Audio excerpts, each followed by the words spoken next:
ya vamos a arrancar con el tema que particularmente tenemos hoy y les comparto mi escritorio y creo que ya estaríamos totalmente listos. Bueno, me gustaría terminar algunas cuestiones relacionadas con revisar rápidamente los conceptos clave que teníamos pendientes de la clase pasada en relación con el tema de la unidad uno, que es, pues digamos, un panorama general de la administración y con lo que dice el primer capítulo de su libro, y empezar a pasar al tema 2 y vamos a tratar de aterrizarlo de la manera más, pues más dinámica posible. Requiero, por favor, de su participación, como en todas las clases hasta ahorita me parece que ha estado funcionando. Ojalá y quien todavía no se ha animado a participar, a aportar,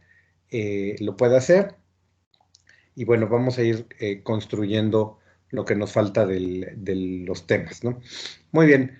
Bueno, la clase pasada nos habíamos quedado precisamente en ver qué era administrar, en ver todo este proceso de planear, organizar, dirigir y controlar, al que nos vamos a ir metiendo mucho más de lleno en clases siguientes, porque de hecho esa es la estructura de todo lo que vamos a ver en el curso, más a detalle cada una de estas funciones clave, desde el pensamiento clásico, que ahorita nos vamos a meter a él, y también hablábamos de que a cargo de una organización y para planear, organizar, dirigir y controlar estaban los gerentes, y ya platicamos qué cosas son los gerentes y a quién le vamos a llamar gerente en una organización. Y también hablábamos de cuáles eran los roles de acuerdo a Henry Mintzberg y que a través de estos 10 roles que presenta en 3 clasificaciones, pues vamos a ver que el gerente haciendo todas estas cosas, pues va a planear, organizar, dirigir y controlar. Y también la clase pasada cerrábamos en que para hacer bien esos roles y entonces administrar una organización, necesita habilidades específicas, que son las que vemos ahorita en la diapositiva. Sí pueden ver la diapositiva, ¿verdad? Sí. De Sí, repente digo que estoy mostrando algo y no se ve. Que serían las habilidades técnicas, las conceptuales y las humanas, ¿no? Que decíamos, las técnicas tienen que ver con el puesto, con el tipo de cosas que específicamente se tienen que hacer dentro de la organización o dentro de un departamento o una parte de la organización, un equipo, ¿no? Entonces, un gerente de marketing, pues en sus habilidades técnicas, pues, debe tener habilidades de marketing, saber hacer investigaciones de mercado, análisis de mercado,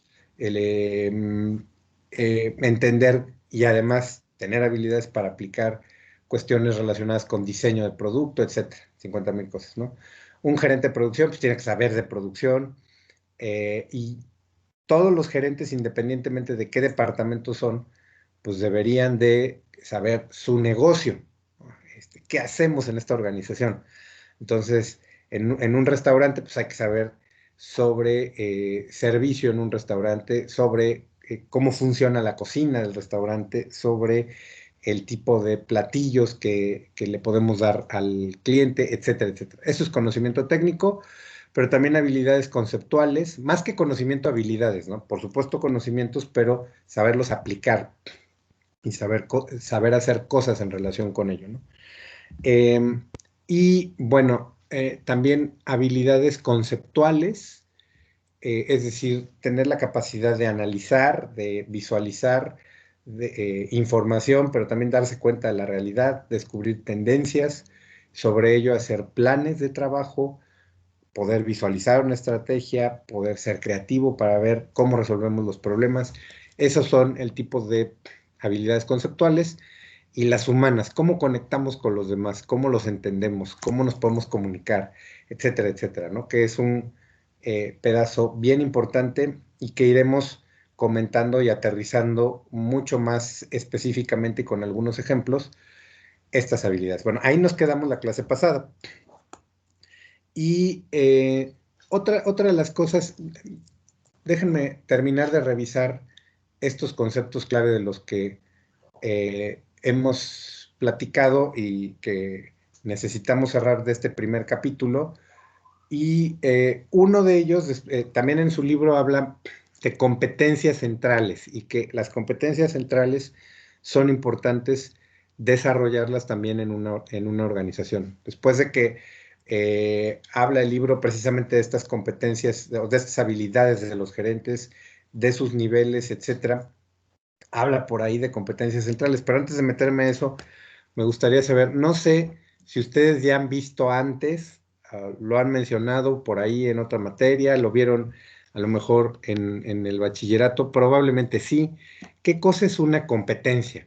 ¿No? ¿Alguien sabe o alguien tiene una idea cuando decimos hay que desarrollar competencias centrales en una organización, ¿no? O estamos trabajando por competencias, no en el sentido de competir contra otro, ¿no? ¿Alguien sabe qué es una competencia? Yo. Se refiere a los conocimientos y experiencias que tiene una organización, ¿no? Ok, conocimientos y experiencias que tiene una organización. ¿Nada más una organización? Nada O más las aplican. personas en conjunto. Así es. Las personas en conjunto, una organización y también las personas individualmente tenemos competencias, ¿no?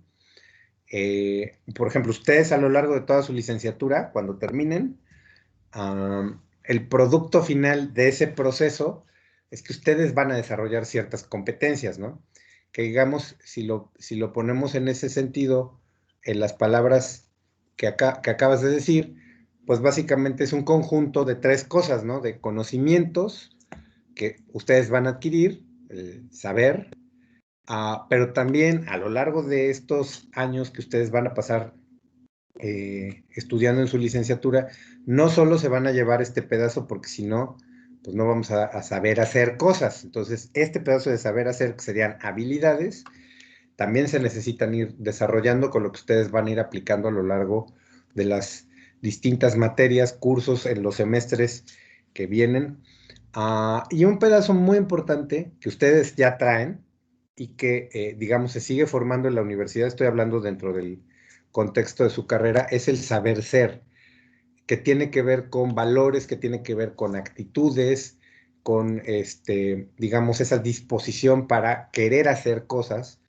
Y entonces, entre estos tres pedacitos, conocimientos, habilidades y actitudes, o el saber, saber hacer y saber ser, lo aplicamos y digamos que podemos desarrollar ciertos comportamientos específicos. Y básicamente esos comportamientos específicos se tendrían que ver, por ejemplo, ya en las organizaciones en las que estemos trabajando, cuando pongamos un negocio, dependiendo de los planes que cada quien tenga o vaya desarrollando a lo largo de los próximos semestres, pues se tiene que ver en los resultados del trabajo, en nuestro desarrollo personal, en cómo nos relacionamos con otros, en lo que realmente podemos hacer y en dónde ponemos nuestras capacidades como seres humanos en general, ¿no? De manera integral. Entonces, podríamos decir que es este conjunto de, si vemos el árbol, pues en las raíces del árbol están conocimientos, habilidades y actitudes que una vez que los tenemos y los ponemos a trabajar, pues se ven en comportamientos, en cosas que hacemos, en cosas que decimos específicamente y que la gente puede notar y que eso da un resultado. En términos generales, esa sería una competencia. Ahora, podemos desarrollar muchas competencias, ¿no? Hay empresas que, por ejemplo, pueden o tienen, por ejemplo, una gran capacidad para hacer investigación y desarrollo y en base a ello el diseñar nuevos productos, ¿no? O sacar al mercado nuevos productos. Bueno, entonces, en general eso es una competencia, pero el libro nos presenta esta idea de que las empresas deberían, como parte de su proceso administrativo y de todo lo que hacen, desarrollar competencias centrales.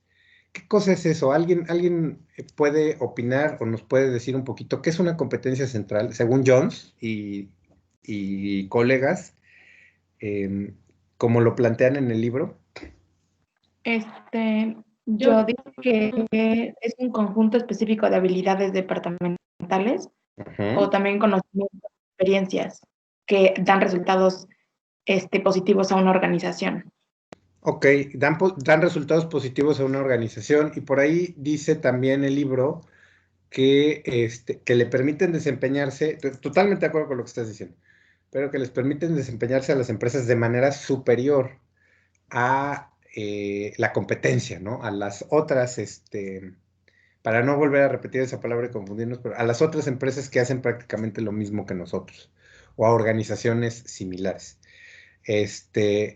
Pero que le permite dar resultados superiores, estoy de acuerdo con cómo lo planteas, ¿no?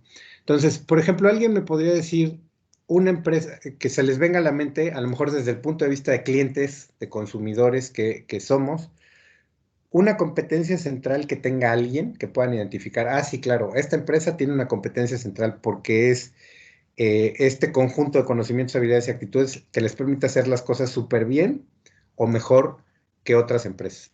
¿Alguien por ahí identifica alguna empresa que tenga una competencia central? Coca-Cola. ¿O qué Coca-Cola, qué competencia sería la que tiene central? Pepsi. Mm. Pero no cuando decimos, aquí cuando estamos usando la palabra competencia, no es el competidor, Es el sino, conjunto de conocimientos y competencia central.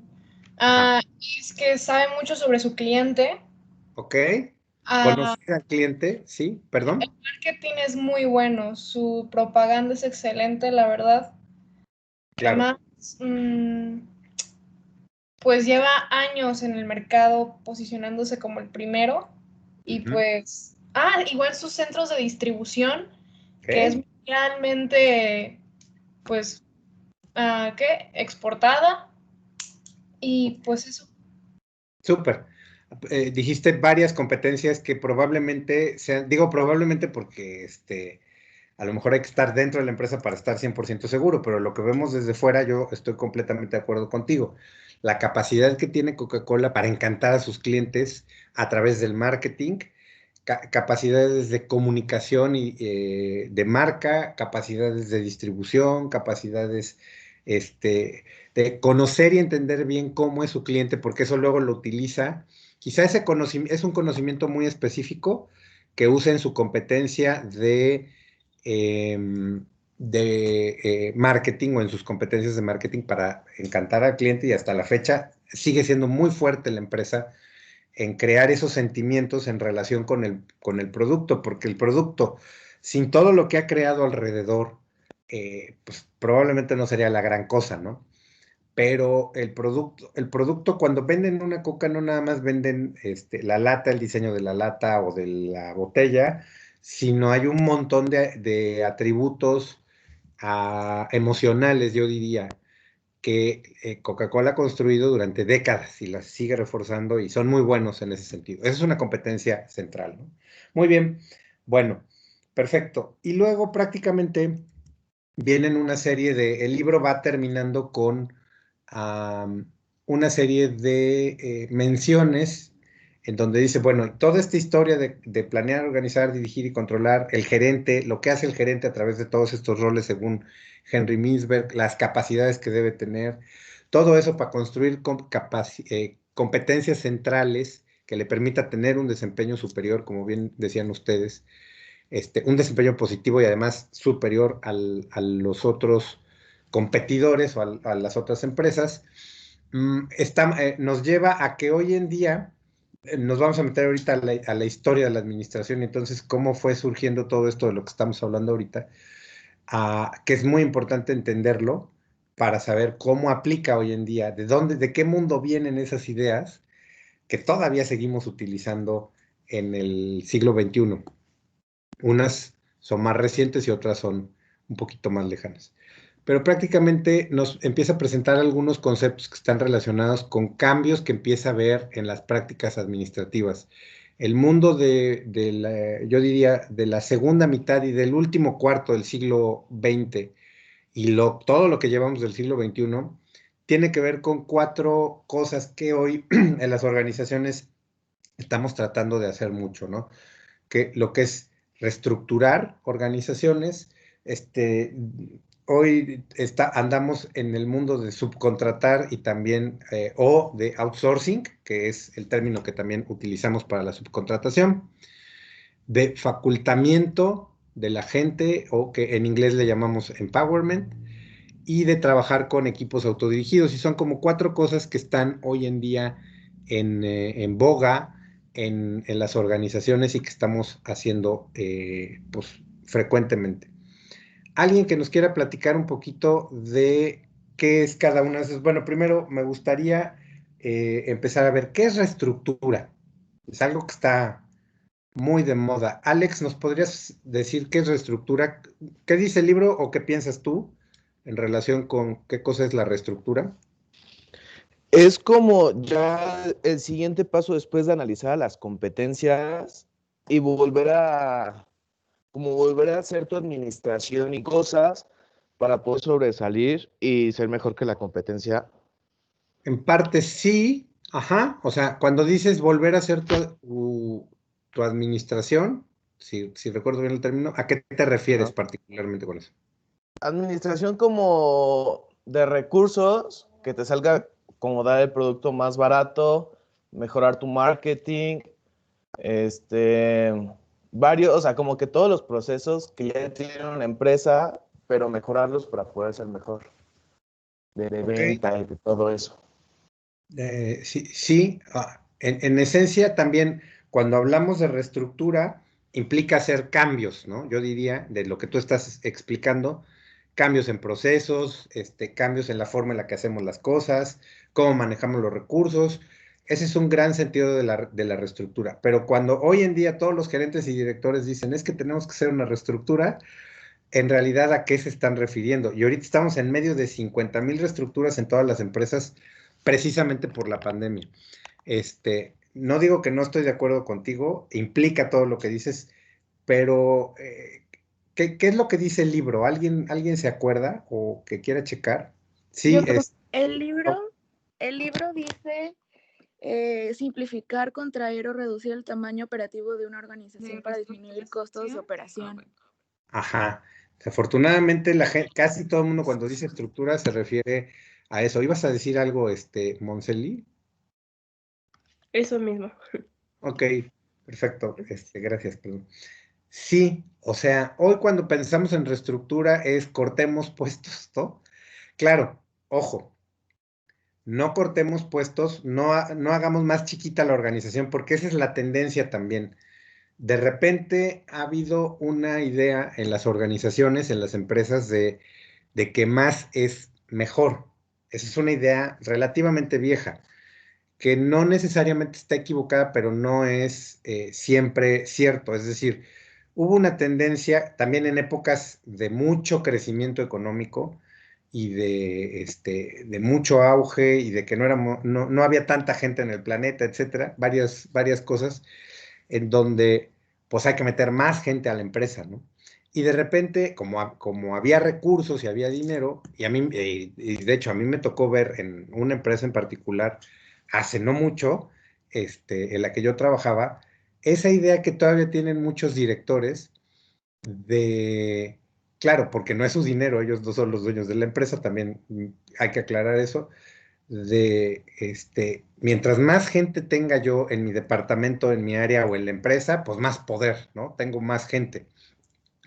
Y empezamos a inventarnos puestos que igual y no se necesitan, ¿no? O para malas prácticas que de repente hay, ¿no? Como para meter también a mi cuñado y a mi primo y a mis cuates y traérmelos para trabajar acá.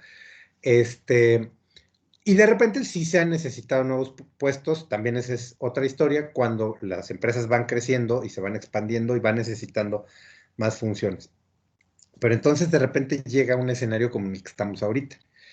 Y en el escenario en el que estamos ahorita es hacer reestructuras porque las tenemos que hacer o no sobrevivimos. O sea, es el peor de los escenarios y el escenario más dramático para hacer reestructuras. Hoy muchas empresas están haciendo recortes porque no les queda de otra. O hacen el recorte o o cierran porque ya no hay forma de sostener. Quizá probablemente los gastos de la nómina son de los más fuertes o los más pesados en una organización en general. Entonces, una reestructura todo el tiempo va a tratar de hacer más eficiente y de revisar, ¿realmente necesitamos este puesto? Tanta gente de este lado y tratar de reducirla para hacerla más eficiente y competir de una mejor forma en la organización. A eso se refiere ese concepto, pero hoy en día estamos metidos en un escenario de reestructurar, casi, porque si no, no sobrevivimos, ¿no? Montsely, sí, por favor. Bueno, también mencionaba que podría tener resultados negativos porque la gente se sentía insegura en cuanto a su situación laboral. Totalmente, y eso es lo que ahorita va a pasar. Este año va a ser muy, muy catastrófico en ese sentido y de bajar la moral de las empresas en general, porque es muy rara la que no esté haciendo pues esa reestructura y esa reestructura obligada, no tan pensada o no tan planeada.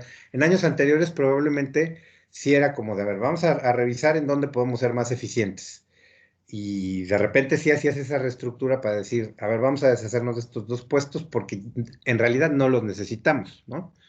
Pero no es el tipo de recortes que estamos haciendo ahorita, ¿no? Pero eso sí tiene un lado negativo, sin duda, ¿no? Y ahora, si decimos, hay que cortar el 30% y búscale de dónde, que es en donde están ahorita, en la situación en la que estamos ahorita en las organizaciones en todo el mundo, prácticamente, pues el resultado va a ser bastante complicado y la gente que se quede se va a quedar como aterrorizada o con mucha incertidumbre y no va a estar trabajando al 100. Ese sí es un efecto que definitivamente vamos a tener. Sí, Fer. Un ejemplo que siempre ponen, así es como las empresas de gobierno, ellos nunca tienen recortes y hay muchísimos empleados y puestos que ya no hacen falta.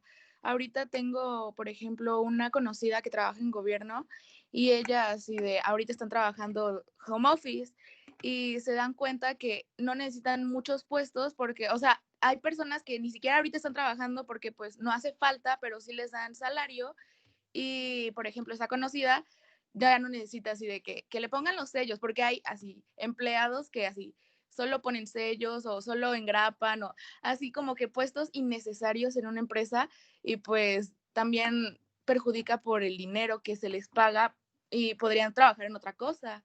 Y pues sí, en las empresas de gobierno pasa mucho eso. Totalmente, ¿no? Y de repente, digo, el gobierno no gana utilidades, o sea, no es su naturaleza, no es su función, pero gasta el dinero de nosotros que pagamos impuestos. Entonces, un objetivo de cualquier gobierno debe ser gastar lo menos posible o gastarlo bien, ¿no? Entonces, si estamos gastando en puestos que no hacen falta, en lugar de en recursos para construir más carreteras, educar más niños, etcétera, pues estamos tirando el dinero y eso es también en contra de un objetivo de ese tipo de organizaciones. Y ahí aplican reestructuras, no más que el gobierno, como tiene intereses políticos, a veces no hace la reestructura o la hace mal, hay que hacerla bien, como dicen ustedes, ¿no? Porque de repente sí cortamos, pero cortamos mal. Y cuando hay que hacer un recorte, y seguro también estamos en ese drama ahorita, y están en ese drama, porque en realidad es un drama en las organizaciones y en la situación que estamos viviendo en la pandemia ahorita. A veces recortamos, por ejemplo, muchas empresas ahorita van a hacer una reestructura y se van a quedar con la mitad de la gente para tratar de hacer lo que puedan y seguir sobreviviendo con la mitad de la gente. La mitad que se va, a lo mejor ahí se van el 80% de la gente más talentosa o que tenía mucho potencial. A veces pasa eso, ¿no? O un pedazo, pongan que no el 80, pero se va el 20 o el 50, se va mucha gente con talento que podía crear esas competencias centrales de las que estamos hablando. A veces escogemos mal a quién se va. A veces en ese momento un jefe aprovecha y dice, ahora sí me deshago de este infeliz que me cae tan gordo, ¿no? Pasan muchas cosas de estas y las reestructuras de repente no se hacen bien. Sí, de repente hay que hacer algunas porque hay organizaciones ineficientes, como ahorita decía Fer, y me parece un buen ejemplo el que pone, pero hay que hacerlas bien. O sea, solamente recortar por recortar es una tontería, ¿no? Muy bien. Ahora, hay otro concepto que es el de subcontratación. ¿Qué cosa es eso? Nada más, si alguien puede decirnos rápidamente. Yo, profe. Es, ah, A ver, Carla, adelante. Sí. ok, bueno, es básicamente contratar personal, pero por una compañía externa, Ujú, como es, por ejemplo, la vigilancia o algunas empresas, utilizan contadores subcontratados, ujú. en donde, o sea, no sé, cada mes, les hace como sus registros, y ya no tienen que ocupar como ese puesto o pagarle a una persona en ese puesto.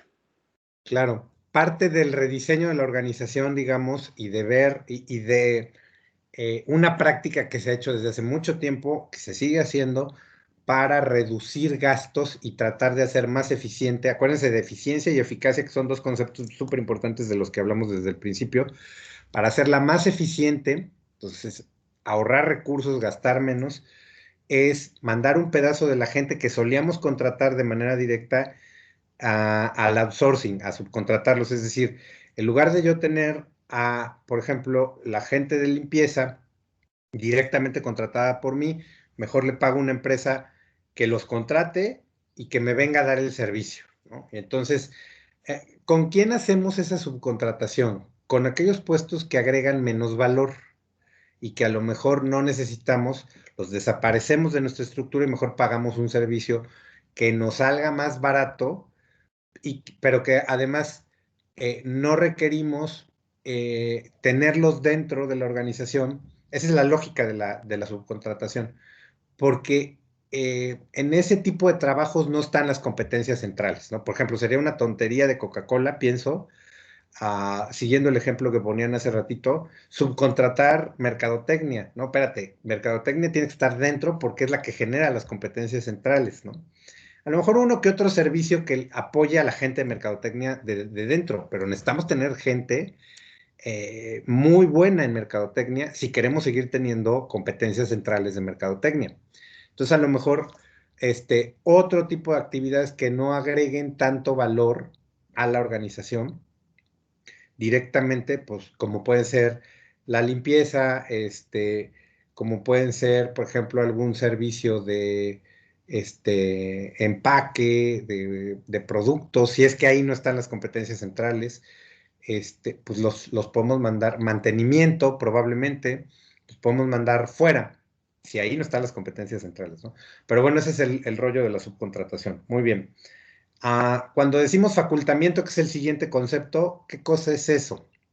Yo, este, Sí. bueno, lo que yo entendí es que, por ejemplo, una autoridad da como esa libertad a empleados, por así decirlo, o miembros, que Sí. ellos realicen como actividades que ellos desean para que también no se sientan como, para que no sientan como no sé cómo dice, como distancia entre autoridad y empleados, o sea, para que se sientan como al mismo nivel, por así decirlo. Ujú. Digamos que empoderar a la gente o facultar a la gente, que en la traducción dice facultamiento. En realidad, el término que se ha usado mucho en inglés, el término original en inglés es empowerment. Y de repente por ahí hay traducciones, o se trató de castellanizar, digamos, el término empowerment, y mucha gente dice empoderar, y de repente como no se oye bien, entonces salió el término de facultar. Cualquiera de las tres es válida y se podría utilizar, y de hecho se utiliza, ¿no? Como término. Y es darle ese chance a la gente que tome decisiones sobre su propio puesto.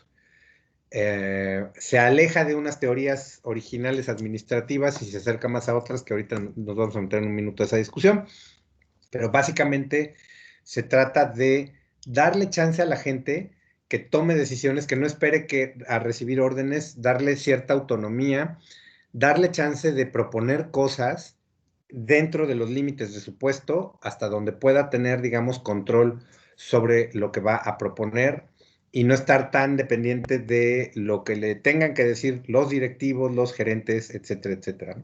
Facultar es todo un rollo, no es nada fácil. Hay empresas que no han sabido cómo hacerlo, no todo el mundo lo está haciendo, porque necesitamos muchos elementos para facultar. Seguramente es algo que van a ver mucho más a detalle en otras materias y en el transcurso, depende de lo que estudien, pero en general, seguramente en otras materias lo van a ver mucho más a detalle. A lo mejor nosotros vamos a hablar tantito más adelante de ello particularmente, pero facultar no está tan fácil, pero se puede, yo diría, ¿no? Es como Fácil. asesorar a la gente, como ir al paso con tu personal para mejorar y tener control sobre ellos. Es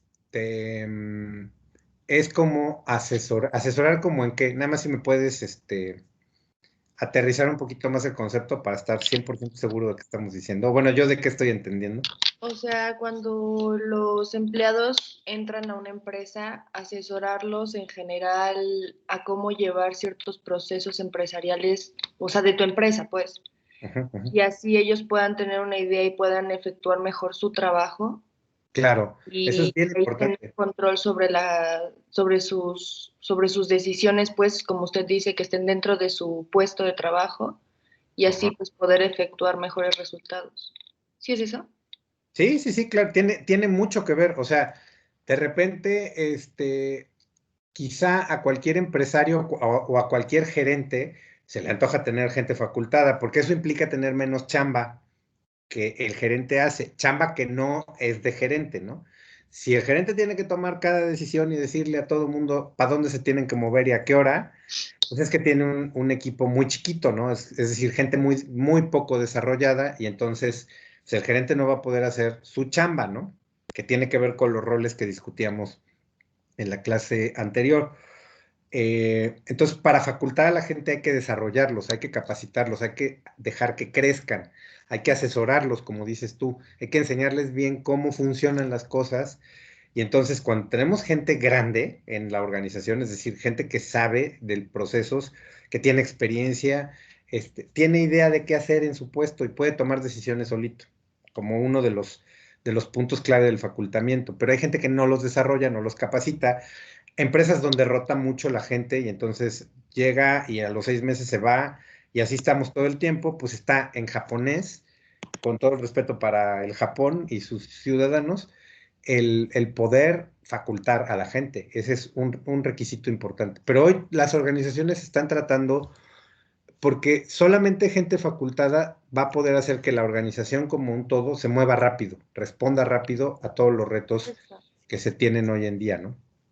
Entonces, eso es bien importante. Y el último concepto del que habla el libro como, digamos, parte de estos cambios que se están dando de unas décadas para acá, no crean que eso empezó ayer, pero que son relativamente recientes y en los que estamos todavía porque no los hemos manejado o los vamos a tener que seguir manejando un buen rato, es el de los equipos autodirigidos, ¿no?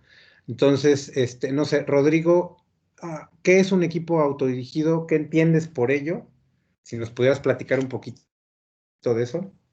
Yo creo que debe ser como un equipo que pues, ahora sí que se autodirige, o sea, que no necesitan que alguien les esté diciendo. O sea, yo siento que es parecido a la pasada. Ujú, claro, nada más que la pasada estamos hablando a nivel individual y de repente aquí estamos hablando de todo un equipo de trabajo que se mueve solo, ¿sí? En eso estoy completamente de acuerdo contigo, Sarabi. Bueno, también, o sea, complementar que, o sea, es un conjunto de personas que comparten, por así decirlo, mismas habilidades o experiencias y también comparten una misma meta, entonces es más fácil en que ellos sepan hacia dónde dirigirse juntos. Claro. Exacto, comparten una meta, comparten un objetivo, se mueven solitos, no necesitan que alguien les diga como equipo qué tienen que hacer, armar, diseñar. Ellos proponen lo que van a hacer, claro, no se lo inventan de la nada, ¿no? Tiene que ir en línea con ciertos objetivos que específicamente tiene la empresa. Y ellos van poniendo también sus objetivos como equipo, pero todo va alineado. Eso es algo importante también que hay que cuidar, ¿no? Nicole. Sí, también como complemento, al hacer equipos autodirigidos hace más fácil y más rápido el proceso, o sea, que la empresa funcione más rápido, ¿no? O sea, al tener tareas, cada equipo y son personas que están preparadas y cumplen un mismo objetivo o meta, yo creo que es más fácil llegar hacia el objetivo como empresa al tener equipos autodirigidos. Claro, esa es la idea. También está bien complicado crearlos si en la empresa no tenemos las condiciones para que existan esos equipos dirigidos. Por ejemplo, si tenemos arriba del equipo un jefe controlador autoritario, va a estar muy difícil o le va a poner muchos obstáculos en el camino. También tiene que cuadrar con la cultura de la empresa, con los valores, con la filosofía, con la forma en la que en general se maneja la empresa, y desde luego para la cultura de la empresa un elemento clave es el director general o la persona que está hasta arriba o el dueño, ¿no? Y eso va a permitir que se den las cosas como ustedes lo han dicho, ¿no? Entonces, crear equipos autodirigidos es el sueño de muchas empresas, pero no está tan fácil. De repente no existen esas condiciones y hay que mover un montón de cosas para que eso exista, pero se puede.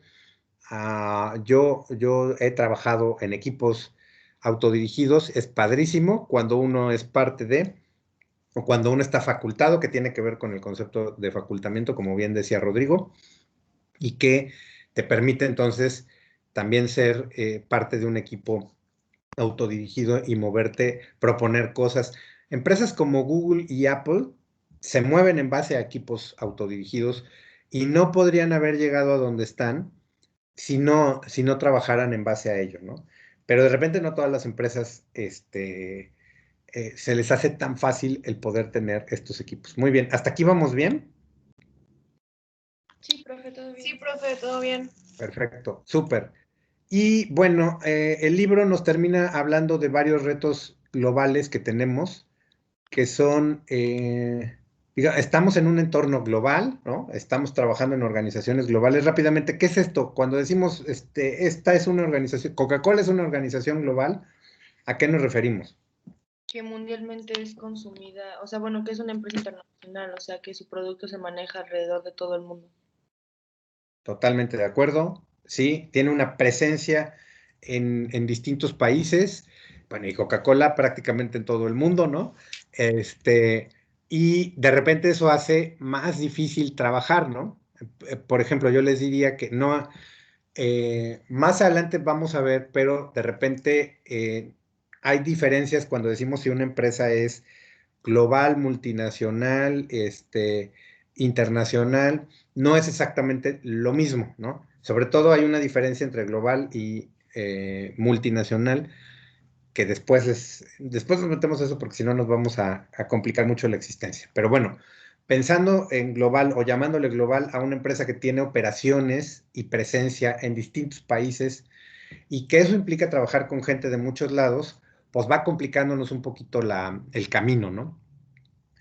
Yo trabajaba, por ejemplo, solía trabajar con muchas personas de otros países, sobre todo de Europa del Este, en la empresa en la que trabajaba yo anteriormente, y entonces de repente, por ejemplo, yo llegué a tener una jefa polaca, muchos colegas checos, húngaros, sobre todo, y clientes internos dentro de la organización, directores ingleses, escoceses, entonces era ahí como muy complicado, ¿no?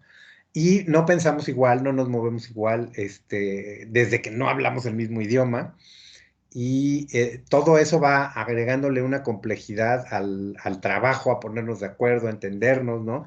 Yo recuerdo una frase de varios de mis colegas expatriados que estaban aquí en México y que decían, bueno, es que yo no entiendo por qué para ustedes es tan importante decir buenos días, ¿no? O sea, allá en mi país todos llegamos y entramos y no le decimos nada a nadie y todos somos felices. ¿Por qué ustedes ponen cara si no decimos buenos días? Bueno, aquí es diferente, ¿no?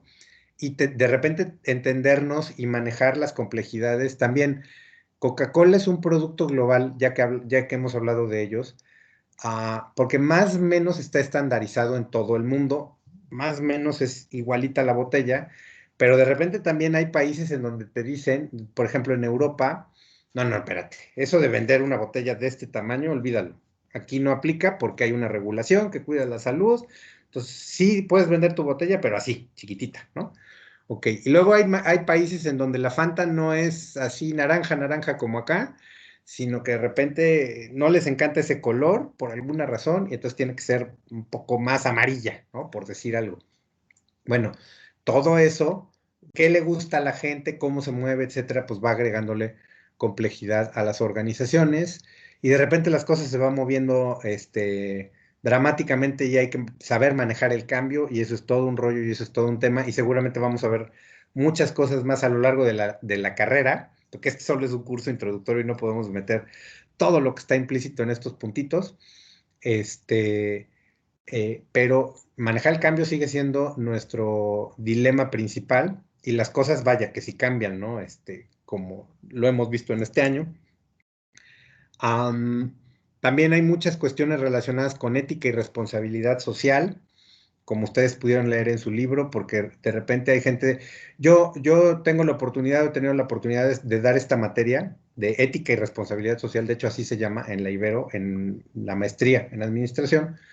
Y entonces hay un caso bien interesante que de hecho yo no sabía antes de revisar los materiales, de toda la industria del chocolate que se mueve básicamente por el cacao, ¿no? Y el cacao es el corazón de la industria, y hay un gran pedazo que más o menos anda como por la tercera parte del cacao que usa la industria chocolatera a nivel mundial, que viene de los campos o de países en África, en donde secuestran, la industria, digamos, se dedica a secuestrar niños para ponerlos a trabajar en los campos de cacao, a recolectar cacao como esclavos, ¿no? O sea, entonces hay plantaciones de cacao que hacen mucho dinero en esos países y que no les cuesta la gran cosa porque están trabajando con esclavos. Hoy, en pleno siglo XXI, eso sigue todavía funcionando así. Y hay empresas hay marcas como Hershey's, por ejemplo, que lo saben y no les importa y compran ese cacao de esos países porque les sale súper bien, ¿no? El precio. Y más o menos anda como en una tercera parte. Eso es terrible, ¿no? Y hay un montón de organizaciones que, por ejemplo, ante ese tipo de cuestiones y ante ese tipo de empresas, le dicen se le ponen enfrente en Bélgica, por ejemplo, al corporativo de Hershey's y le hacen boicot y ponen mantas y hay mucha movilidad social y hay mucho cabildeo a nivel, mucha negociación y presión a nivel política y a pesar de todo eso, pues los chocolateros le siguen comprando la gran mayoría, más o menos la tercera parte del cacao a los secuestradores y explotadores de niños que los tienen trabajando como esclavos, ¿no? Pero ese es un ejemplo de 50,000 cosas que implican retos éticos en la forma en la que trabajamos en las empresas y que están presentes en la administración y en lo que tiene que hacer un gerente, ¿no? Y como decía yo hace ratito, bueno, trabajar con gente diversa, no nada más porque es de otro país, sino porque tiene otra religión que nosotros, o porque tiene otra preferencia sexual que nosotros, o porque es de otro género. El tema de género sigue siendo bien importante. Hoy todavía le pagamos menos a las mujeres que a los hombres en ciertos trabajos, ¿no? Hoy todavía le ponemos un pero a las mujeres por el solo hecho de ser mujeres para ser gerentes o directoras generales, ¿no? Mientras más arriba, más trabajo le cuesta a la mujer que al hombre, desafortunadamente en pleno siglo XXI, ¿no? Ese es un tema de diversidad con el que tenemos que trabajar, de discriminación que todavía tenemos contra distintos grupos, trabajar con gente de distintas generaciones, de distintas edades, y bueno, en la pandemia vimos prácticamente la importancia que tiene el comercio electrónico y que para allá va, digamos, una tendencia muy fuerte y muy importante de las organizaciones para poder llegar a manejar sus productos o sus servicios en relación con este comercio electrónico, ¿no? Bueno, ¿hasta aquí vamos bien? Sí, No sé profesor. si tengan alguna duda, comentario. Muy bien, perfecto. Ok, ya nada más para cerrar esto y con esto prácticamente habremos terminado la revisión del capítulo 1, ya estaremos súper preparados en relación con ese capítulo para el examen, pero nos falta todavía ver más cosas. ¿Qué es una ventaja? Y todavía falta tiempo para el examen, afortunadamente. ¿Qué es una ventaja competitiva? Porque también algo que dice el libro en relación con los retos es que las organizaciones tendrían que estar trabajando en construir ventajas competitivas. ¿Y eso qué es? Pues, Es una, ay, no, si quieres pasa tú, y ahorita yo paso. gracias, es una capacidad que tiene la organización de producir bienes o servicios deseados con más eficiencia y eficacia que otras organizaciones. ¿Okay? La capacidad de una organización para producir con más eficiencia y eficacia productos o servicios, ¿no? Más capacidad que otros. Súper, eso dice el libro. Muchas gracias. Si lo ponemos en otras palabras, ¿cómo lo resumirían? ¿O cómo Yo, lo entendemos? yo Adelante. diría, o sea, yo tengo entendido que por ventajas competitivas es qué características tu empresa tiene que la ponen adelante en el mercado, que sacan ventaja a comparación de otras empresas. Totalmente de acuerdo. Y si unimos las dos ideas que acaban de decir, podríamos decir que las ventajas competitivas están del lado de las competencias centrales, ¿no? Hay que desarrollar competencias centrales en una organización. Si esa competencia central nos hace ser mejor que las otras empresas, hacer cosas mejores, producir bienes y servicios de una manera superior que haga que también los clientes nos prefieran a nosotros, ahí estamos construyendo una ventaja competitiva. Y ese es el reto de todos los gerentes y de todas las organizaciones a través de planear, organizar, dirigir, controlar y todo lo que hemos discutido hasta ahorita, ¿no? Entonces, por ejemplo, como ustedes decían de Coca-Cola, si hoy Coca-Cola tiene una gran capacidad para crear marketing y enganchar emocionalmente al cliente con sus productos, con la marca, esa es una ventaja competitiva que tiene Coca-Cola, porque los demás no han podido hacerlo igual, ¿no? En una época, y de hecho hay un libro que se llama, que a mí me hicieron leer, que está bastante interesante, cuando yo estudiaba la licenciatura, iba yo en segundo semestre creo, que se llama La Guerra de las Colas, que escribió Roger Enrico, que fue presidente de Pepsi en los años 80. Y ahí habla precisamente de toda la batalla entre Coca y Pepsi para quedarse con el mercado americano. Y la guerra de las colas, pues la perdió Pepsi, ¿no? Definitivamente la perdió, la ha ganado Coca-Cola. Pero ahí habla de cómo los dos empezaron a pelear en el campo de batalla, pudiéramos decirlo así, de la publicidad, ¿no? Entonces, cómo hacía sus comerciales Coca-Cola y a quién contrataba y a qué artistas que eran wow. Pepsi le metió muchísimo dinero a la publicidad, por ejemplo. Y entonces en sus comerciales tenía Michael Jackson en los 80s, tenía Madonna, ¿no? Y eran comerciales padrísimos. Pero de todas maneras, el que pudo realmente enamorar, encantar a través de estas capacidades al cliente, pues terminó siendo Coca-Cola, ¿no? Y al final, ahí sigue Pepsi, pero se quedó con una parte muy chiquita o mucho menor del mercado de lo que tiene Coca, ¿no?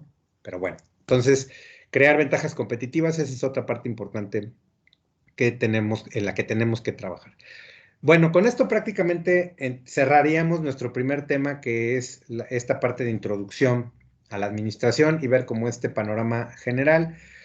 Y ahora me gustaría que empezáramos a trabajar para empezarle a avanzar, como seguramente no vamos a terminar, pero lo que dice su capítulo número 2, y vamos a hablar un poco de la historia de la administración. Y de hecho, les pediría, si pueden por favor meterse al Padlet, que acuérdense que está en Moodle. En el tema 1 está el enlace, bueno, dice aquí Padlet, y si le dan clic, pues nos metemos al tablero.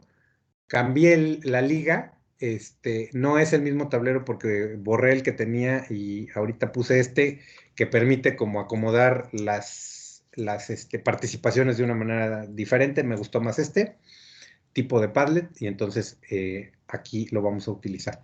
Entonces decíamos que vamos a hablar un poquito de la historia de la administración, que no es un tema que a muchos les guste. A veces lo hacemos aburrido, soy muy consciente de ello. Perdón, ¿está en la administración? O sea, ahí le pico y ahí viene. ¿El tablero? Ajá, o sea, lo de Padlet. Sí, donde dice Padlet, hay un enlace en donde dice la administración, efectivamente, y dice Padlet, y ahí le picas. Ok, gracias. O, si no, espérenme. Aparte de eso, digo, así llegas al tablero sin problema. Y si no, ahorita les pongo el enlace también en el chat, como otra alternativa para meternos, ¿no? Pero bueno, ahorita para ir usando el tablerillo. Ok, muy bien. Alex ya está ahí, ¿no? Por Profe, ejemplo. una pregunta. Sí. ¿Me podría volver a explicar qué significa administración del cambio, por favor? Claro. Cuando hablamos de administración del cambio, digamos, es la serie de herramientas, de pasos, de metodologías para poder ayudar a la organización a aplicar un cambio, ¿no? Por ejemplo, cuando metemos un nuevo proceso y en cosas muy sencillitas, ¿no? Porque de repente a la gente nos cuesta trabajo aplicar cambios. Puede ser que por disciplina o por imagen de la empresa que queremos cambiar, un día le decimos a la gente, a partir de la próxima semana vamos a usar saco y corbata todos los días, ¿no? Ese es un cambio, ¿no? Por alguna razón. Si la gente no sabe por qué estamos aplicando el cambio, cuáles son los beneficios, si no tiene chance de participar en moldearlos o en proponer cómo aplicarlos, a qué hora, en qué ritmo, seguro ese cambio va a salir mal. Entonces, administrar el cambio implica una serie de pasos. De hecho, hay modelos, hay metodologías para manejar el cambio que ayuden a la gente a aplicar el cambio cuando lo necesitamos en las organizaciones, porque generalmente hay resistencia, ¿no? Si nos hubieran dicho de un día para el otro, como nos pasó en la pandemia, ¿no? A partir de mañana todo mundo se me va a su casa y vamos a tener clases a distancia, bueno, hubiera sido huelgas y demás, ¿no? Estamos acá porque no nos quedó de otra, ¿no? Y la pandemia nos obligó un poquito. Pero cómo manejar el cambio, cómo convencer a la gente para que lo pueda implementar, no se resista a ello, a eso se refiere un poquito la parte de administración del cambio. Gracias, profe. ¿Y fuerza de trabajo diversa? Fuerza de trabajo diversa sería, como reto de la administración, el hecho de manejar personas que son, que tienen muchas diferencias o que son muy diversas o que son distintas. Hoy ya no tenemos fuerzas de trabajo, no tenemos gente dentro de las organizaciones que sean todos igualitos, ¿no? Entonces hay que aprender a manejar la diversidad. Yo te diría que las empresas como Google, por ejemplo, las empresas creativas, las empresas que aportan valor, son diversas. Es decir, no son de puros hombres o no son de puras mujeres, no son de puros chavos, son de gente de todas las edades, ¿no? O no son de puros viejos, como yo, o no son solo americanos, ¿no? Por ejemplo, Google captó muchos empleados asiáticos, hindús, sobre todo, y maneja muy bien la diversidad y se adapta a muchas culturas, y tiene empleados héteros y empleados gays, y de repente también empleados que son transgénero, y no tiene tanto conflicto con tener una fuerza de trabajo que tenga a todas esas gentes. Y tiene católicos, pero también tiene protestantes, y tiene musulmanes, y tiene judíos, y aprovecha la diversidad que implica todo eso, porque eso te permite ver las cosas desde una perspectiva distinta, y entonces aprovechar los orígenes y las diversidades de la gente para ponerla a trabajar en beneficio de la organización. Porque hay organizaciones que de repente no son diversas o no entienden esto de la diversidad, ¿no? Y entonces, si hay alguien que es gay, lo corre, ¿no? Si hay alguien que no es católico, los corre o como que les hace fuchi, ¿no? Por decir algo, ¿no? Sí, profe, muchas gracias. No, ¿de qué? Muy bien, bueno, ya vi que varios de ustedes están en el tablero, me parece padrísimo. A ver, entonces, ¿desde dónde surgieron muchas de las ideas que estamos manejando ahorita y que tienen que ver con la historia de la administración? Entonces, dice su libro como nos lo presenta, pero digamos que son ideas que fueron surgiendo entre fines del siglo XIX y principios del siglo XX. Y de hecho ahí hay una línea de tiempo que está marcada en el libro. ¿Cuál fue, digamos, vamos a revisar en el proceso de la evolución de la administración, podemos catalogar 5 escuelas o 5 grupos de pensamiento que fueron surgiendo para decir qué cosa es la administración. Entonces, ¿cuál es la primera? Si alguien lo quiere poner en el tablero. La primera escuela teórica de la administración, como la presenta el libro.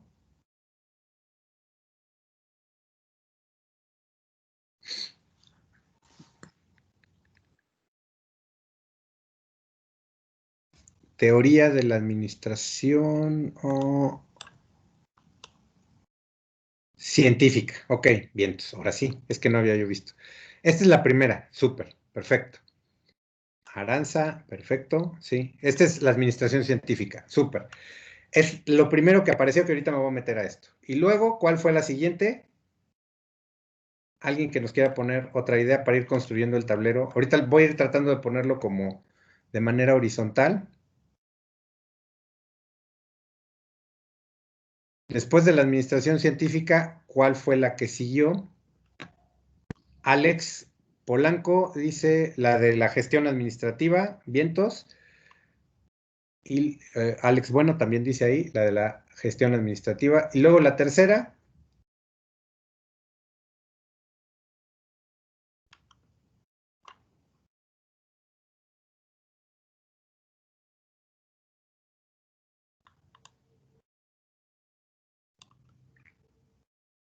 La del comportamiento, súper.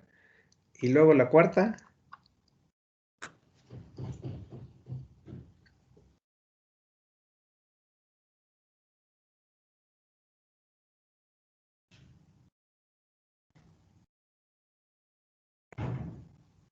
La de la ciencia administrativa, así como la presenta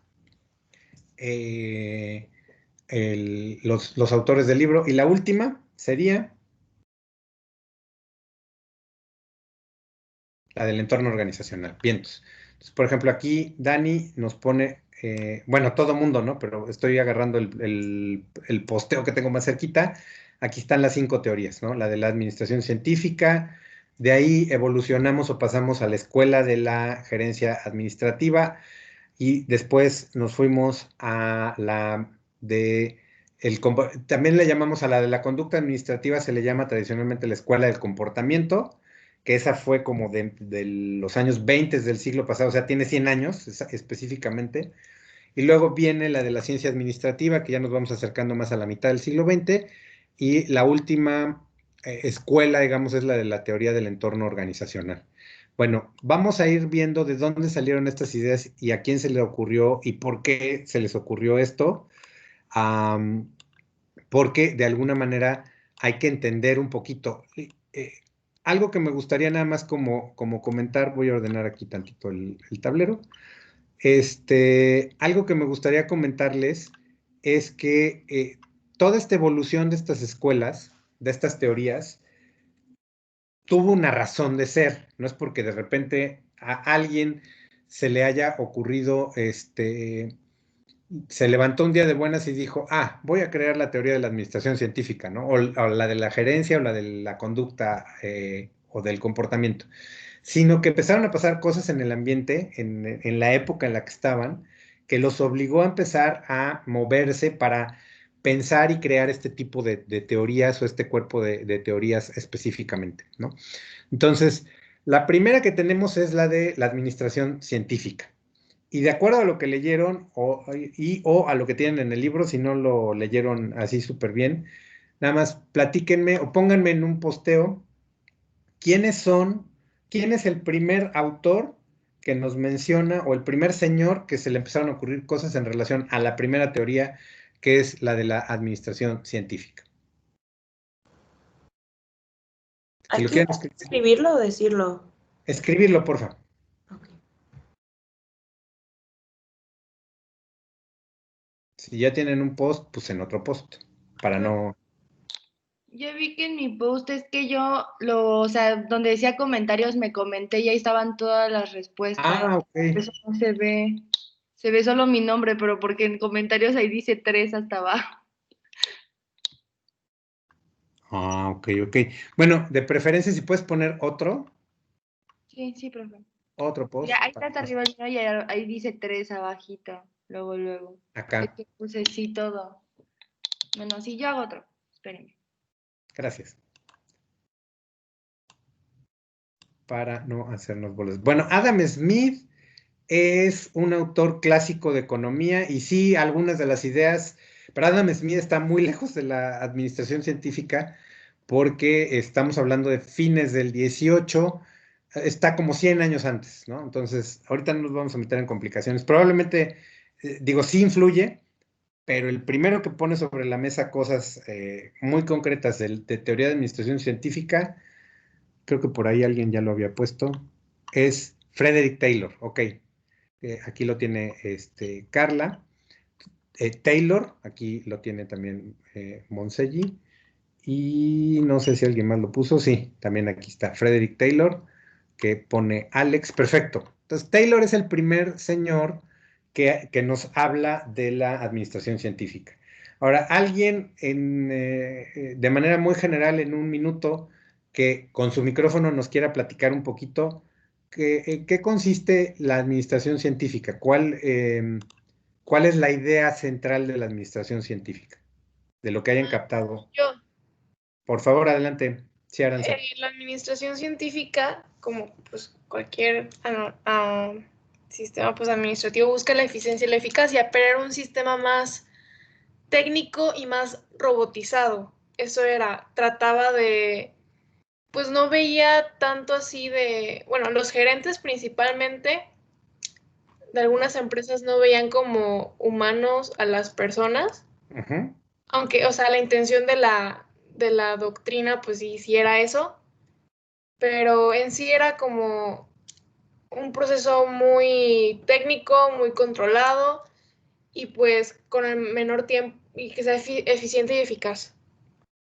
Ok, entonces estamos tratando de poner orden, de tener un proceso más controlado y también no ver tanto esa idea es bien importante de la administración científica, no ver a la gente como una herramienta, ¿no? Como una cosa, como algo, sino realmente verlo desde su dimensión como personas, ¿no?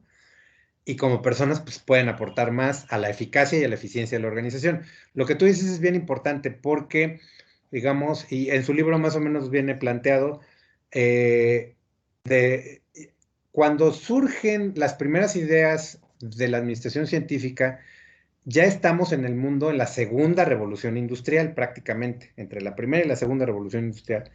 Y entonces se dejan de hacer las cosas de manera artesanal y empezamos a meternos en el rollo de las fábricas a gran escala en todos lados, que es algo que ya viene de antes desde principios del 19, pero en el 19 ha crecido tanto y es un caos. Producir cosas es un caos, todo el mundo hace de todo, la gente está explotada, desde luego, a lo largo del 19 hubo un montón de movimientos obreros, huelgas, incluso también represión, ¿no? Para esa gente, desde el punto de vista histórico, pero desde el punto de vista de las organizaciones, las cosas no están funcionando porque en nuestras fábricas hacemos porquerías, ¿no? Nos salen mal los productos, los artículos. Ya no tenemos ni el tiempo, ni la paciencia, ni el escenario donde podemos hacer las cosas de manera artesanal como se hacían desde la Edad Media o antes, y ahora hay que hacerlas de una manera distinta en un volumen más grande. Entonces, estamos en ese problema en el mundo empresarial y particularmente Frederick Taylor, que ahorita me voy a meter un poquito a él, es bien importante porque Taylor vive, digamos, en el mundo industrial desde abajo. Él empieza como obrero y va subiendo en la organización hasta convertirse en director de una fábrica.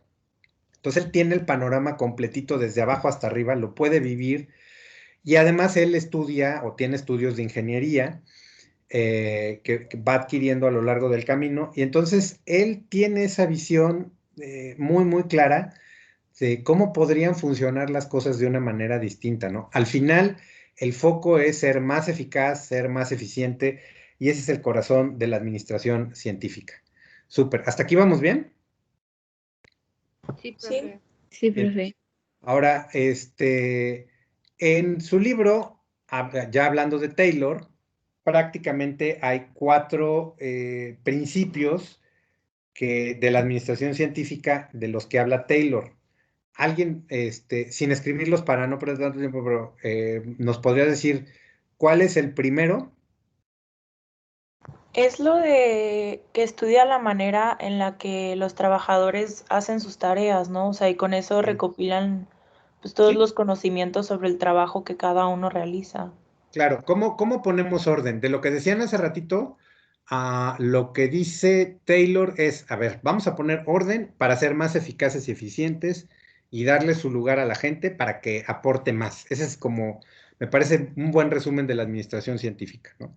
Entonces, ¿cuál es el camino? Primero hay que analizar cómo hacen la chamba, ¿no? Hay que recopilar información, como bien dices, para hacer las tareas. Entonces, espérenme, para no perdernos, lo voy a escribir yo. Pues primero hay que recopilar información y hacer un análisis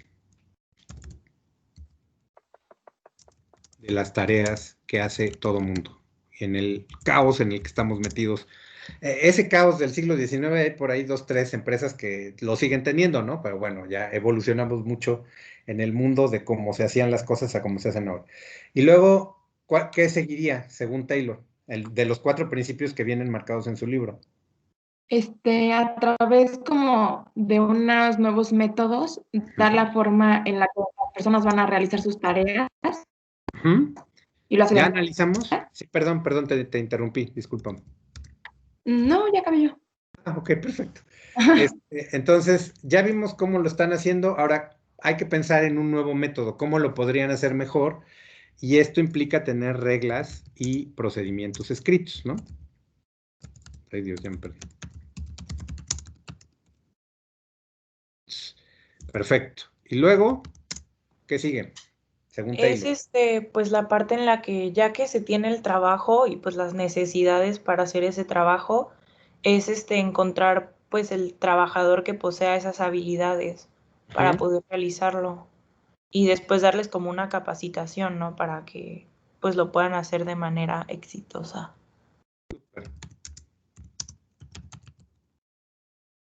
Totalmente de acuerdo, que sería pudiéramos decir, seleccionar trabajadores que son los ideales, los adecuados, para cada una de las tareas que ya reorganizamos y seguirlos desarrollando, ¿no? Y el último.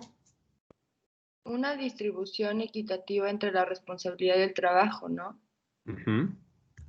Totalmente de acuerdo, entonces no cargarle la mano a nadie, tener aparte un nivel justo para trabajar y desde luego esto implica también un pago justo, ¿no? Si lo pudiéramos resumir en pocas palabras. Entonces, esos son los 4 principios básicos de los que habla Taylor particularmente y que de alguna manera necesitamos centrarnos en las organizaciones para poner orden a través de este caminito, a través de estos 4 elementos. Muy bien, ¿hasta aquí vamos bien? Sí. Entonces realmente la teoría clásica no tiene tanta complicación, pero empezamos a poner orden en este mundo de caos, pasar de la administración o del mundo artesanal a un mundo más organizado en la industria, etcétera, etcétera. Y pues lo hace este señor Taylor, ¿no? Finalmente. ¿Y quiénes son los otros autores que también nos menciona su libro que son importantes en la administración científica? Los Gilbreth. Los Gilbreth, totalmente. Sí, claro. ¿Y por qué son importantes los Gilbreth? Porque ellos fueron pues como perfeccionando el análisis que dio Taylor, ¿no? O sea, como que lo analizaron y lo fueron como arreglando. Totalmente de acuerdo, ¿sí? Entonces, nada más como para resumir, bueno, aquí están las 4 teorías que vimos y que vienen en su libro, y la escala en el tiempo, la administración científica como parte de este estudio entre las relaciones de las personas y las tareas, poner orden en los procesos de trabajo, darle su lugar a la gente, llegar a ser más eficientes. Ahora, también esto tiene que ver con un concepto bien importante que seguramente vendrá en el examen, que será el de especialización en el trabajo. Que parte del poner orden tiene que ver también con que ya no todo mundo, como en la producción artesanal, hace de todo, y hoy hace una cosa y al ratito hace otra, sino que cada quien se va a especializar en un pedazo. A la hora de analizar cómo se hace el trabajo y de poner un nuevo método, el trabajo para producir una taza, por ejemplo, en una línea de producción implica que primero se haga la oreja y luego se haga el resto y luego se peguen. Ahorita pues, estoy diciendo estupideces porque yo no sé cómo se hace una taza. Y luego se pinte, y luego se seque la pintura, etcétera. Entonces hay distintas etapas del trabajo y no todo el mundo puede hacer de todo. Entonces vamos a especializar a la gente, vamos a dividir el trabajo.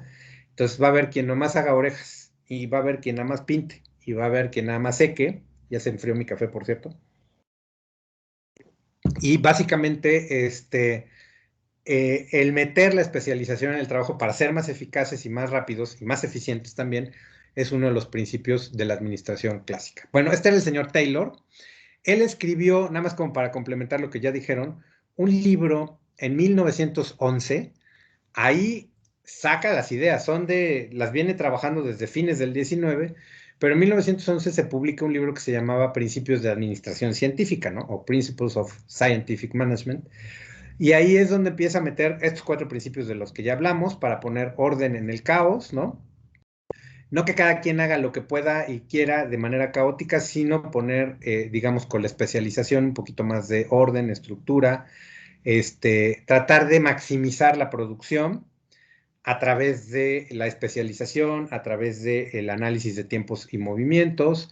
El desarrollo es muy importante, que tiene que ver con el tercer principio que comentábamos, que viene precisamente marcado en el libro, y que es de, a ver, pero contrátate al que realmente es el adecuado, que tiene la habilidad, el que tiene el perfil, digamos, y hay que desarrollarlo, y hay que pagarle bien. Entonces, es la primera escuela que se preocupa en realidad por la gente.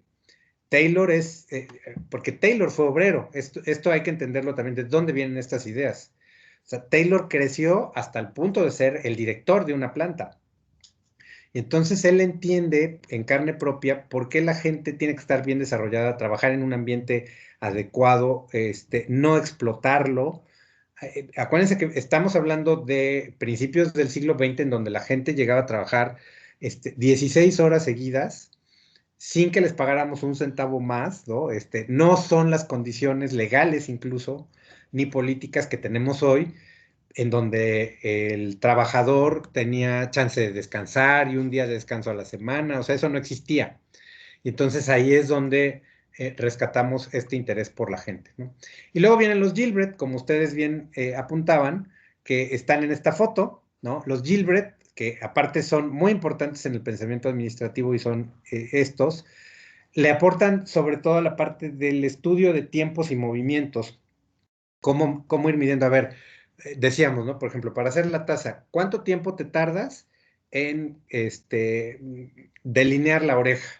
¿Y cuánto tiempo te tardas en pegarla?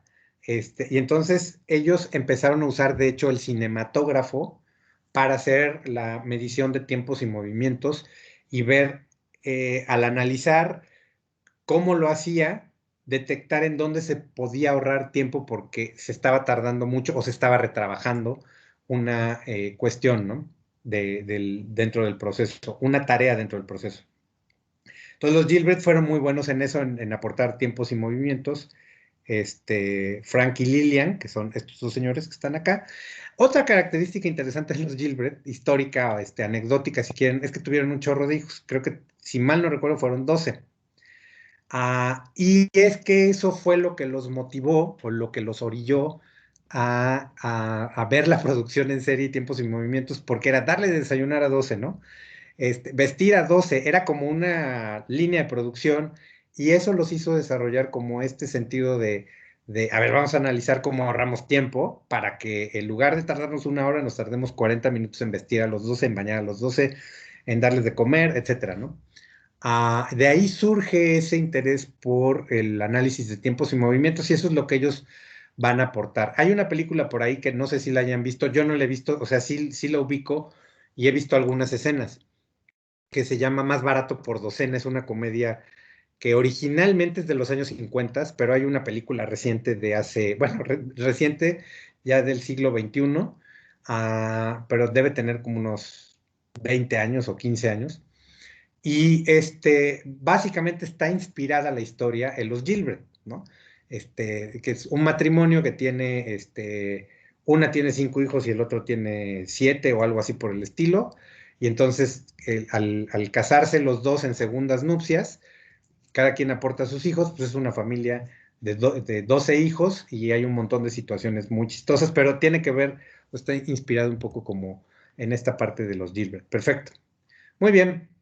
Entonces, este es en esencia lo que hay que quedarnos un poquito de la cabeza, en la cabeza en relación con la administración científica. Muy bien, hasta aquí, ¿dudas, comentarios? ¿No? Súper. Ahora, vámonos a la segunda, y la segunda es la de la gerencia administrativa. ¿Alguien que nos pueda platicar en qué consiste o un resumen general, una idea de lo que hayan captado de la teoría de la gerencia administrativa?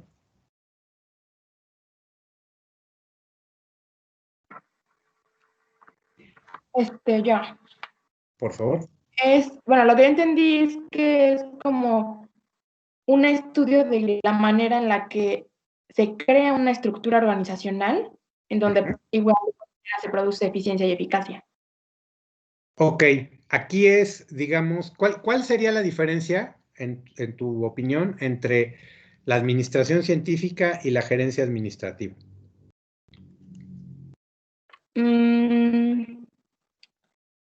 Para mí la teoría de la gerencia administrativa siento que es más, a lo mejor más general. Sí.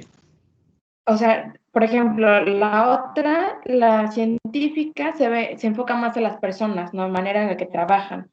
Sí. O desempeño. Y en la teoría de la gerencia administrativa es más como en general a la organización. Correcto, súper.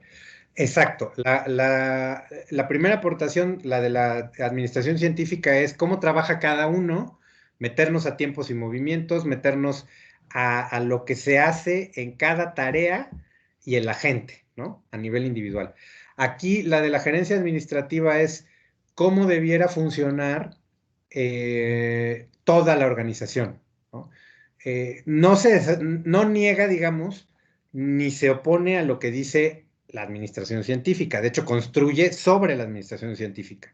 Entonces, sin abandonar las ideas de cada puesto de trabajo, tiempos y movimientos, etcétera, ahora vamos a ver cómo debería funcionar toda la organización como un todo. Lo que dices es así, perfecto, súper bien.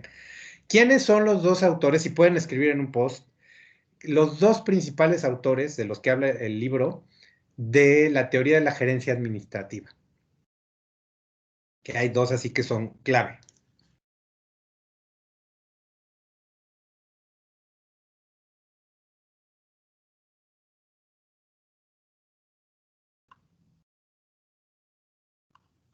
Voy a vivorear si pusieron algo acá abajo. Así como pusieron Taylor y luego llegamos a los Gilbert en la parte de la administración científica. ¿Quiénes son los principales autores que van a aportar ideas clave para la de la gerencia? Weber, sin duda, ese es el gran autor, o uno de los grandes autores. Y hay otro, y Fayol, desde luego, por supuesto, ¿no? Entonces, estamos hablando de Max Weber, alemán, y de Henry Fayol, francés, ¿no? Que van a poner cosas que específicamente tienen que ver con la administración de gerencia. De hecho, a la teoría de la gerencia administrativa le llamamos también la teoría clásica de la administración. En el libro le dan el título, digamos, de gerencia administrativa. Yo puedo vivir con ello sin problema. Casi todo el mundo lo conoce como la teoría clásica. Y ahí surge esta idea de planear, organizar, dirigir y controlar que hemos visto desde las clases anteriores, ¿no? Entonces aquí ya nos metemos más a la organización, a la estructura de la organización como un todo, sistemas de control. Igual estamos pensando en eficiencia y eficacia, pero ya a nivel global, desde el punto de vista de la organización, ¿no? Y entonces aquí es meter orden, pero a nivel de toda la organización. Taylor y los Gilbert se preocuparon más por meter orden a nivel individual, cómo trabaja cada quien y cómo nos organizamos para sacar la chamba, el producto, etcétera, ¿no? Y aquí Weber empieza a ser muy importante. Aquí metemos la teoría de la burocracia o todas las ideas de burocracia que vienen de Weber. Y que todo lo que estamos hablando, que es del siglo, fines del 19 para acá, sigue vivo en las organizaciones. Por eso estamos hablando de ello, ¿no? Porque el mundo sigue funcionando de acuerdo a estas ideas. Al final de la próxima clase que terminemos de ver todas las teorías administrativas y que por ahí vamos a trabajar en un caso práctico por equipos para aplicar esto y no se nos quede en aburrida teoría, pero tiene que ver con Weber estaba obsesionado o hablaba mucho de la autoridad como principio para poner orden a nivel organización, ¿no? Entonces decía, bueno, a ver, hay que darle autoridad a la gente que tiene cierta posición, por ejemplo, un supervisor, desde luego al gerente de la planta, a todo tipo de gerentes que podemos tener en la organización, que es decir, que tengan chance, que tengan poder para hacerse responsables de sus actos, ¿no? Y entonces, para poderse hacerse responsables, pueden mandar, pueden dar órdenes, pueden controlar a otros. No es porque sean su patrimonio, porque ellos sean dueños de la empresa o porque puedan hacer lo que quieran. No es porque sean nuestros cuates, y de hecho ahí esa parte de la autoridad no es para cualquiera, es es una idea muy weberiana, ¿no? En ese sentido, sino para que la gente adecuada le vamos a dar autoridad para que controle a otros, organice la chamba, discipline a los demás, esté al pendiente de cómo están trabajando, ponga orden y logre los objetivos, sea más eficiente y más eficaz, ¿no? Entonces, el concepto de autoridad como es una herramienta de trabajo, no es un regalo que te doy para que lo uses como se te pegue tu gana, que de repente, sobre todo los políticos, así lo entienden, y otras personas, también hay empresarios, hay gerentes que así lo entienden, y no, la autoridad es una cuestión completamente distinta, ¿no? Entonces, Weber veía la burocracia como sistema de reglas escritas también, procedimientos estándar de operación. Es un término que seguimos utilizando mucho en las organizaciones, y hay manuales estándar de operación, de hecho en inglés les llamamos los SOP o los Standard Operations Procedures, pero bueno, hay una serie de reglas y de manuales. Las franquicias tienen muchos sistemas de procedimientos de operación, por ejemplo, en McDonald's, desde cómo decir buenos días, cómo preparar la hamburguesa, cuántos minutos tiene que estar en la parrilla, cómo poner el pan, cuánta mayonesa ponerle, etcétera, ¿no? Entonces, eso está por escrito. Hay jefes que tienen autoridad para poner orden y organizar el trabajo. Claro, jefes competentes, no cualquiera puede ser jefe desde el punto de vista de Weber. Una serie de relaciones laborales claras, autoridad. Hay un jefe y hay un colaborador, o hay un subordinado en el lenguaje clásico, así se le llamaba, ¿no? Y entonces tú tienes que obedecer a tu jefe y hay un sistema claro de cómo funcionan las relaciones en una estructura jerárquica burocrática, y vamos a seleccionar a la gente de acuerdo al puesto, nada de que metiste a tu compadre, ¿no? Hay mucha gente que hoy ya se olvidó de las ideas de Weber y por eso tenemos un relajo en algunas organizaciones, pero es seleccionar a la persona que realmente pueda hacer la chamba, evaluar si está funcionando y pagarle de manera justa. También esa parte de pagar justa y equitativa, y no porque sea tu cuate le pagues más a alguien que a otros, eso no entra en la cabeza de Max Weber, ¿no? Entonces aquí es donde surgen estos términos de poner reglas que todo el mundo tenga que obedecer, los procedimientos estándar de operación que vienen, digamos, mencionados en su libro, y el hablar de políticas, que a esto me voy a meter un poquito a diferenciarlos en la próxima clase, pero crear estas reglas, estas políticas, estos procesos que serían, digamos, la receta o los pasos a seguir para armar un producto o para realizar una tarea, es bien importante en el mundo de burocrático, digamos, y de esta parte del pensamiento administrativo. ¿Hasta aquí vamos bien? ¿Alguien tiene alguna idea? ¿Alguien ya se atoró? ¿Tiene alguna duda? No, profe. ¿No? Y ya nada más voy a cerrar con esto, con Weber, para que la próxima clase nos metamos con Fayol, terminemos la gerencia administrativa, nos echemos las otras escuelas y terminemos también esta parte, y entonces ya nos habremos aventado 2 capítulos del libro, ¿no? Pero bueno, más que avanzar en capítulos, sino ir entendiendo y después poner en práctica el tipo de cosas que estamos discutiendo. Weber, que es un sociólogo alemán, muchos lo consideran como uno de los padres de la sociología. De hecho, escribió un libro donde vienen prácticamente la mayor parte de sus ideas sobre la burocracia, y que es lo que va a aportar a esta segunda escuela, que es la de la gerencia administrativa, que es un libro que se publicó hasta después que se murió, pero ya estaba escrito. De hecho, mucho de lo que Weber publicó lo publicó la viuda, pero ya estaba escrito, ¿no? Desde luego, que es el de Economía y Sociedad. Y Weber, por ahí de 1910, viaja a Estados Unidos, viaja a Nueva York y se queda maravillado, ¿no? Porque en Nueva York de repente vio cómo funcionaban las fábricas, ¿no? Ya estaban en marcha muchas de las cosas que había escrito, que había dicho Taylor, ¿no? Taylor es británico,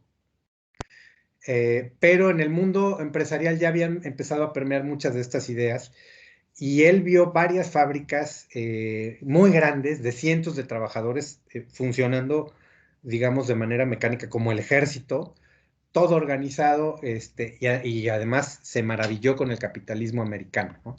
Y entonces empezó a desarrollar una idea que en un libro, otro autor ya muy, muy moderno, de hace apenas unos 5 o 6 años,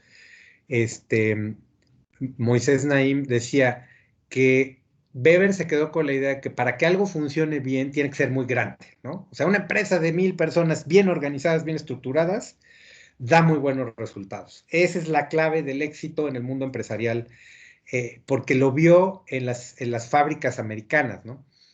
Y particularmente en su viaje a Nueva York. Entonces eso lo inspiró y empezó a desarrollar todas estas teorías. Pero también vio en Alemania y en Estados Unidos que la gente no trabajaba en condiciones adecuadas, que de repente había mucha corrupción, que había gente que ponía a su compadre sin estar bien capacitado, y eso de repente también hacía que el trabajo no funcionara y que las cosas no rindieran, ¿no? Entonces de ahí surgieron esas ideas, y entonces él dijo, a ver, para evitar el desorden, una cuestión clara: para que algo grande, una organización grande funcione, tiene que haber autoridad para que alguien ponga ese orden. No es para someter ni es para abusar de la gente, sino para hacer que las cosas funcionen. Pero esa autoridad no se la vamos a dar a cualquiera. Tiene que ser para la gente que se lo gane con su chamba, que conozca del puesto. No es la autoridad tradicional o carismática, carismática en el sentido de que fue el que me cayó bien o el que mejor se desenvolvió, sino que tiene que ser racional. Ahí mete ese concepto. Y Weber dice, un jefe debe ser competente, debe habérselo ganado por méritos. Es alguien que tiene experiencia, no es un improvisado, ¿no? Debe ser de acuerdo a un perfil y debe de desempeñarse de acuerdo a un guión, es decir, a tener responsabilidades, chamba bien detallada, etcétera. No porque me cayó bien, no porque lo heredó de su papá, la plaza, ¿no? Entonces, estas son las principales ideas que va a aportar Weber desde el punto de vista de la teoría burocrática. Muy bien, bueno, entonces, con esto voy a cerrar esta clase. Hasta aquí, no sé si alguien tenga alguna duda, algún comentario, algo que quiera añadir. Profe, ¿no pasa nada si mi libro me llega la siguiente semana, por el lunes?